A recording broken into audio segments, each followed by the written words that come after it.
नमस्कार दोस्तों, पिछले कुछ हफ्तों में एक नए बाबा ने एंट्री मारी है मार्केट में, बागेश्वर बाबा। एक बार हमारी रावण से बात थी और सर में मारो, अब सर में भड़ा मार। आप पूछोगे कि क्या खासियत है इन बाबा की, तो भाई बताया जा रहा है कि चमत्कारी तरीके से ये बाबा लोगों की प्रॉब्लम समझ लेते हैं और बड़े ही चमत्कारी सॉल्यूशंस देते हैं लोगों की प्रॉब्लम्स को लेकर। इसके सर में मारो जरा, गला पकड़ इसका, गला पकड़।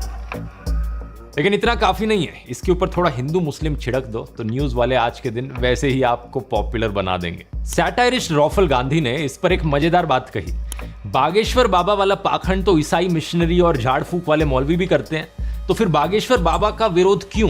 क्या हिंदू आज के दिन बिना रोक टोक के मूर्ख भी नहीं बन सकता? सही बात नहीं है दोस्तों। लोग IITN बनते हैं आज के दिन, कुछ लोग साइंटिस्ट बनते हैं, कुछ लोग IAS बनते हैं। अगर कुछ लोग बेवकूफ बनना चाहें तो क्यों नहीं बन सकते वो बेवकूफ? सबको मूर्ख बनने का अधिकार है और सभी रिलीजन्स के लोग इस अधिकार के बारे में जागरूक हैं। लोग रिलीजन को लेकर जरूर डिवाइडेड होंगे एक दूसरे से, लेकिन यूनाइटेड हैं ये सारे रिलीजन के लोग सुपरस्टिशन के नाम पर। ऐसे फर्जी बाबा आपको हर धर्म में मिल जाएंगे और कितने लॉयल तरीके से कुछ लोग इन्हें फॉलो भी करते हैं। आइए आज के वीडियो में इस बागेश्वर बाबा को समझते हैं और जनरली इन बाबाओं के फिनोमिना को भी समझते हैं। You don't have any relationship with Jesus, Mahavir, Buddha, Krishna, not at all.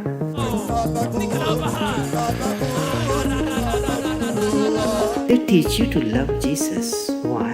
Because he turned water into wine. अध्यात्म तो चमत्कारों के विरुद्ध खड़ा होता है और अंधविश्वास के विरुद्ध खड़ा होता है। जो लोग ऐसा काम कर रहे हैं वो वैज्ञानिक तो नहीं है, वो आध्यात्मिक भी नहीं है।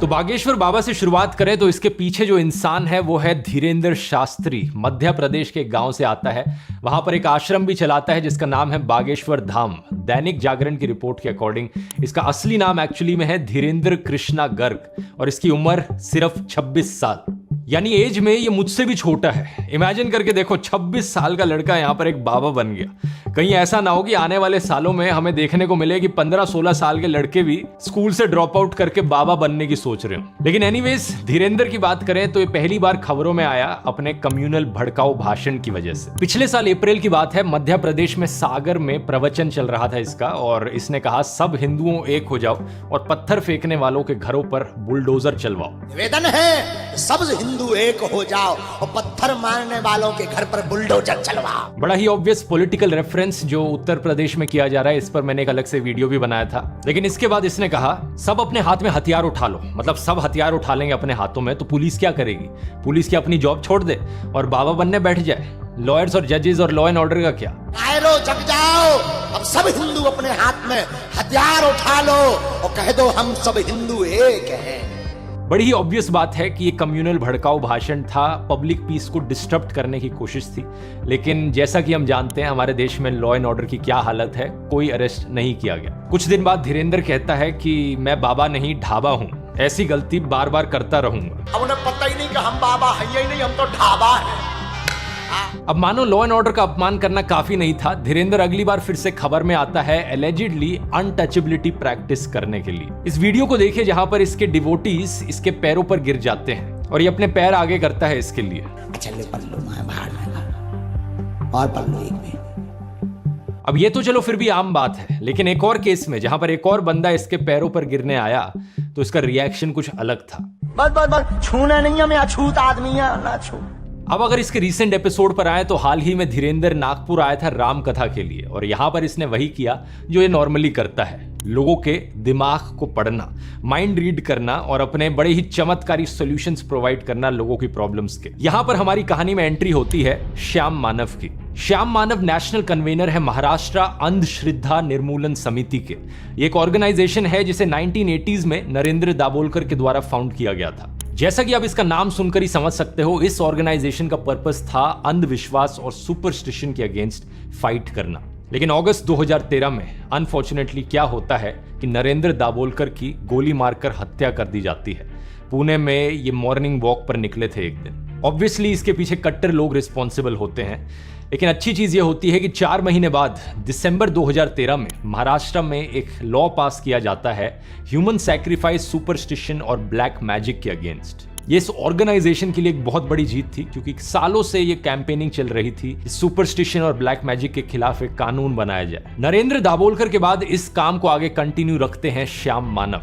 ये ऑर्गेनाइजेशन के साथ शुरू से ही रहे हैं, जब से इसकी इंसेप्शन हुई है, और ये अपने आप को एक सनातनी हिंदू कहते हैं, ठीक उसी तरीके से जैसे गांधी जी और स्वामी विवेकानंद भी अपने आप को सनातनी हिंदू मानते थे। एक तो अपने आप को सनातनी हिंदू कहता हूँ, महात्मा गांधी भी अपने आप को सनातनी हिंदू कहते थे और स्वामी विवेकानंद जी भी अपने आप को सनातनी हिंदू कहते थे। ये कहते हैं कि ये किसी भगवान या किसी के धर्म के खिलाफ नहीं है, बल्कि ये उस लूटमारी और उस फ्रॉड के खिलाफ है जो धर्म के नाम पर हो रही है। जो इनका काम है वो अकॉर्डेंस में है कॉन्स्टिट्यूशन ऑफ इंडिया के। दैनिक भास्कर की एक रिपोर्ट हमें बताती है कि श्याम मानव 200 से ज्यादा बाबाओं का भांडाफोड़ कर चुके हैं। इनका पहला बड़ा केस था लेजेंडरी शकुंतला देवी को लेकर, जिन्हें ह्यूमन कंप्यूटर नाम से जाना जाता है। श्याम मानव कहते हैं कि ये उनके मैथमेटिक्स प्रोग्राम्स के खिलाफ नहीं थे, लेकिन धीरे धीरे उन्होंने एस्ट्रोलॉजी और फ्यूचर प्रेडिक्शन जैसी चीजें शुरू कर दी थी, तब उनका इन्होंने भांडाफोड़ किया। पुलिस ने शिकायत दर्ज करी और FIR भी लिखी गई। जिस कार्यक्रम से वो नागपुर आई थी, उस कार्यक्रम को छोड़ के उन्हें भागना भी पड़ा। शकुंतला देवी, जिनका नाम Guinness book of world records में रिकॉर्ड हुआ था, वो नागपुर में आई, उसने एडवर्टाइजमेंट शुरू की, God can tell correct fortune, so can Shakuntala Devi. ये पहला बड़ा केस था इनका, और शकुंतला के चमत्कार और उनकी भविष्यवाणी सब बंद हो गई इसके बाद। एक और बड़ा केस था इनका फॉरेन मिशनरीज को लेकर। ये बताते हैं कि कैसे 5 मिशनरी नागपुर आए हुए थे। एक ऐसी सभा करते हैं वो जहां पर अंधे को दिखने लग जाता है, बहरे को सुनने लग जाता है, ऐसे चमत्कारों का दावा करते हैं। उस वक्त इन्होंने 1986 के ड्रग्स और रेमेडीज एक्ट का इस्तेमाल किया अपनी फाइट करने के लिए। उस कानून के तहत इन्होंने इन 5 मिशनरी के खिलाफ शिकायत दर्ज करी, और देश में पहली बार ऐसा हुआ कि 4 विदेशी मिशनरियों को अरेस्ट किया गया। तो अपनी अभी की कहानी पर वापस आए तो धीरेन्द्र शास्त्री नागपुर जाते हैं। श्याम मानव को पता चलता है कि ये राम कथा के लिए गए हैं। इन्होंने कहा ये तो अच्छी चीज है और इसे वेलकम किया जाना चाहिए, लेकिन फिर इन्हें पता चलता है कि ये बाबा अपना दिव्य दरबार होल्ड करते हैं, जहां पर ये चमत्कार करते हुए दिखाते हैं। कहा जाता है कि ये नागपुर में 7 और 8 जनवरी को होगा। तो मुझे सबसे पहले कहा गया कि उनका राम कथा का आयोजन है। मैंने कहा अच्छी बात है, उसका तो स्वागत होना चाहिए, लेकिन लोगों ने ये ध्यान में ला के दिया कि उनका दिव्य दरबार के काफी वीडियोज उपलब्ध है,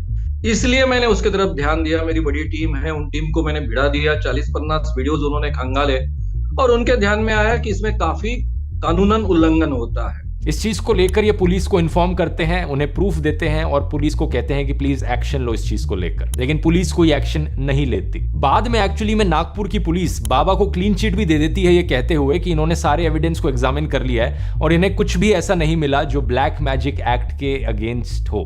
तो श्याम मानव पुलिस को इन्फॉर्म करने के अलावा धीरेन्द्र को चैलेंज भी करते हैं। 2 चैलेंजेस होते हैं। पहला होता है कि एक कमरे में 10 लोग हैं, उन 10 लोगों का नाम, उनके पिता का नाम, उनकी एज और उनका फोन नंबर बताओ भाई। और दूसरा चैलेंज होता है कि एक बगल के कमरे में रखी 10 चीजों के बारे में बताया जाए कि कौन सी चीजें रखी हैं कमरे में। श्याम मानव कहते हैं कि अगर बाबा ने 90% एक्यूरेसी के साथ भी जवाब दे दिया तो उन्हें 30 लाख रुपए का इनाम देंगे ये। और अगर ये चैलेंज जीत गए तो श्याम मानव अपना माथा उनके पैरों पर टिका देंगे, माफी मांगेंगे और अपनी पूरी ऑर्गेनाइजेशन को बंद कर डालेंगे। तो आगे क्या होता है? क्या बागेश्वर बाबा इस चैलेंज को एक्सेप्ट करते हैं? इवेंट के पोस्टर पर लिखा था दोस्तों कि ये इवेंट 13 जनवरी तक चलेगा, लेकिन धीरेन्द्र नागपुर की ओर निकल लेता है 11 जनवरी को ही।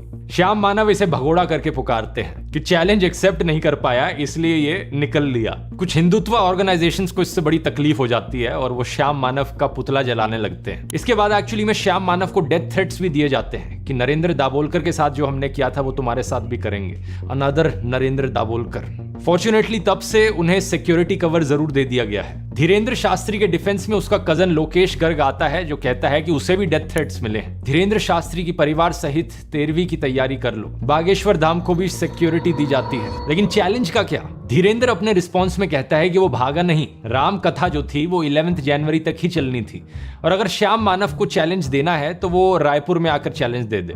3 तारीख को हम पहले ही ये कह चुके कि हम 7 दिन की कथा है, सब कथाएं हमने 2-2 दिन की काट दी। तो हम आपको कहेंगे श्याम मानव जी, आपको अनुभव करना है तो दरबार में रायपुर में आइए, आगे बागेश्वर धाम पर लगेगा, वहां आइए। श्याम मानव अपने YouTube चैनल पर एक वीडियो रिलीज करते हैं इसका रिस्पॉन्स देते हुए। वो कहते हैं दिव्य दरबार में फ्रॉड एंड प्रूफ कंडीशंस के तहत उन तक कोई भी जानकारी ना पहुंचे, इस ढंग से वातावरण हम निर्माण नहीं कर सकते हैं। इसलिए नागपुर में ही ये चुनौती बहुत अच्छे ढंग से पारित हो सकती है।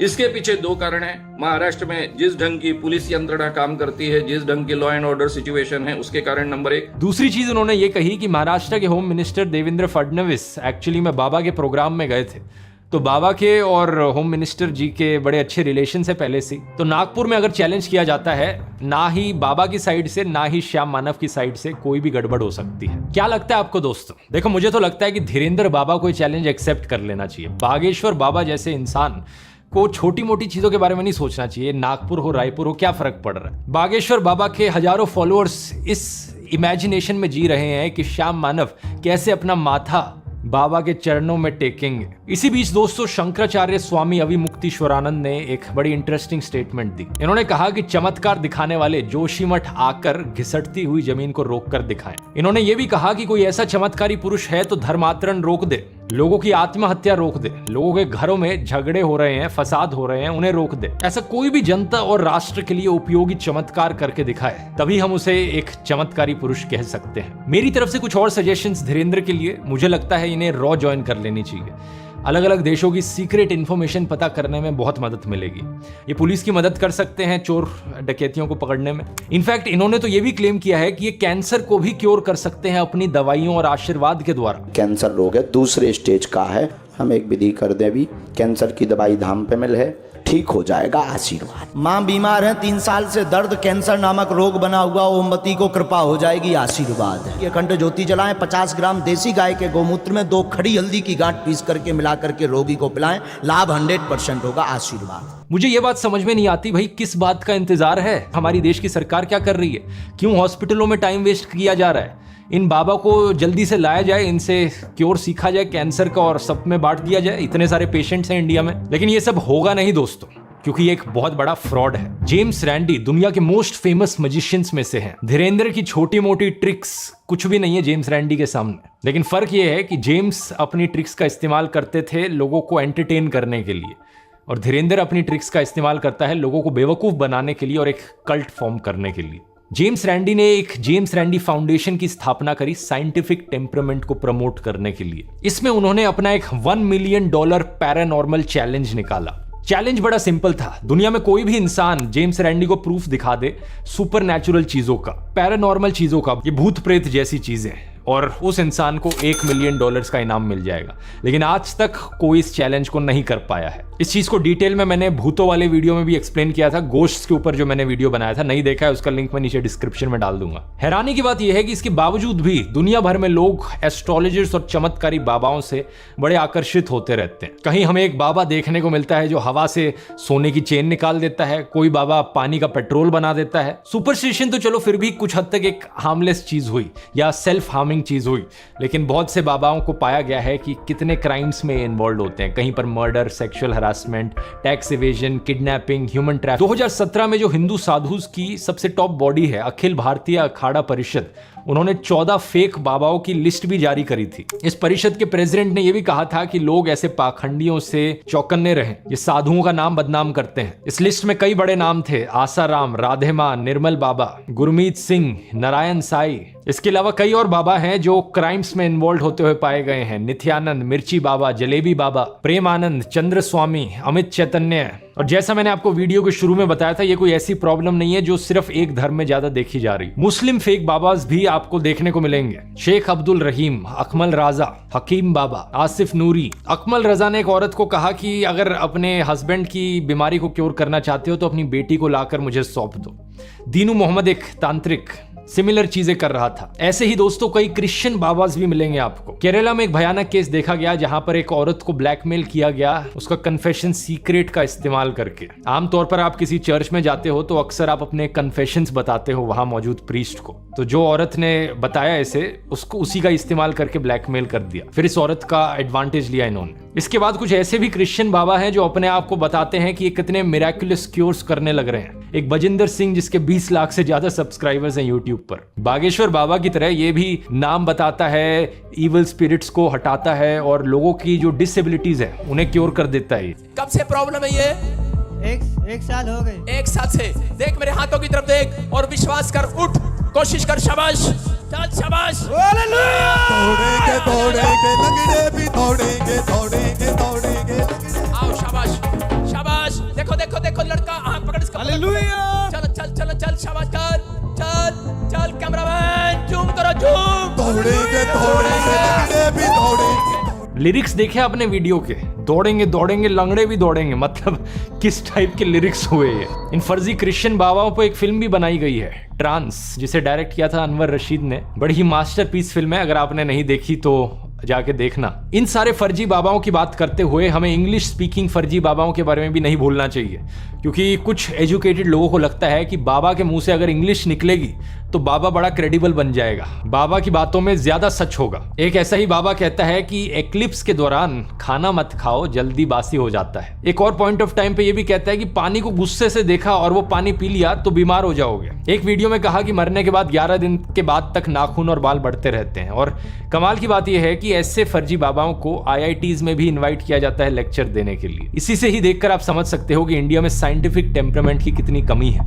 एक सवाल यहाँ ये उठता है कि लोग इन फर्जी बाबाओं के चक्कर में क्यों पड़ते हैं। इलिटरेसी को एक कारण बताया जा सकता है कि लोगों का अनपढ़ होना, लेकिन इकलौता रीजन इसे नहीं बताया जा सकता, क्योंकि हमें कई ऐसे केसेस देखने को मिलते हैं जहां पर एजुकेटेड लोग जो अच्छी नौकरियां करने लग रहे हैं वो भी इन फर्जी बाबाओं के खेल में बेवकूफ बन रहे हैं। इसलिए दूसरा कारण बताया जा सकता है कि हमारे इंडियन एजुकेशन सिस्टम में कुछ कमी है।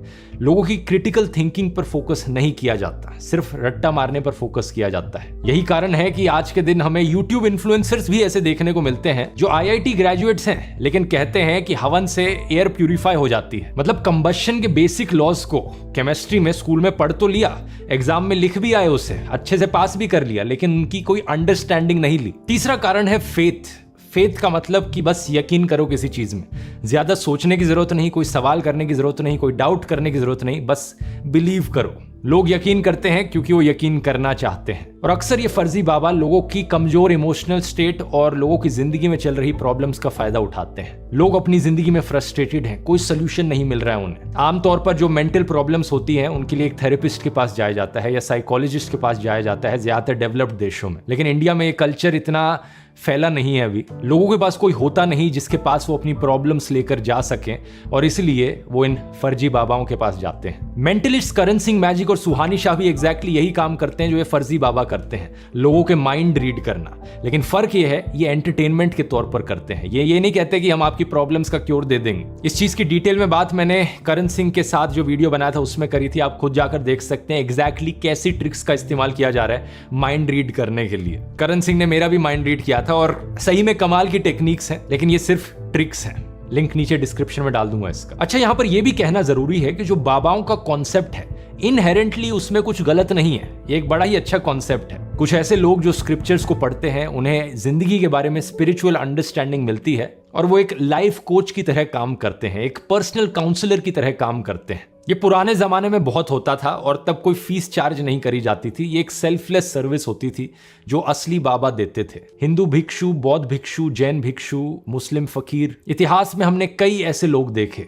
आदि शंकराचार्य, बाबा फरीद, कबीर, गुरु नानक, बाबा बुल्ले शाह, स्वामी दयानंद सरस्वती, स्वामी विवेकानंद और जिड्डू कृष्णमूर्ति। लेकिन हाल ही में ट्रेंड सा आ गया है कि निकम्मे लोग बाबा बनने शुरू हो गए। इन फर्जी बाबाओं के पास कोई लाइफ एडवाइस नहीं है लोगों को देने को, ये बस बेवकूफ बनाना जानते हैं अपना धंधा चलाने के लिए। जो भिक्षा का कॉन्सेप्ट था वो भीख के कॉन्सेप्ट में बदल गया। इसी रीजन से दोस्तों इन फर्जी बाबाओं को एक्सपोज करना बहुत जरूरी है। लोगों को इन पाखंडी बाबाओं से बचाना बहुत जरूरी है। ये धर्म के लिए अच्छा होगा, साइंस के लिए अच्छा होगा। इस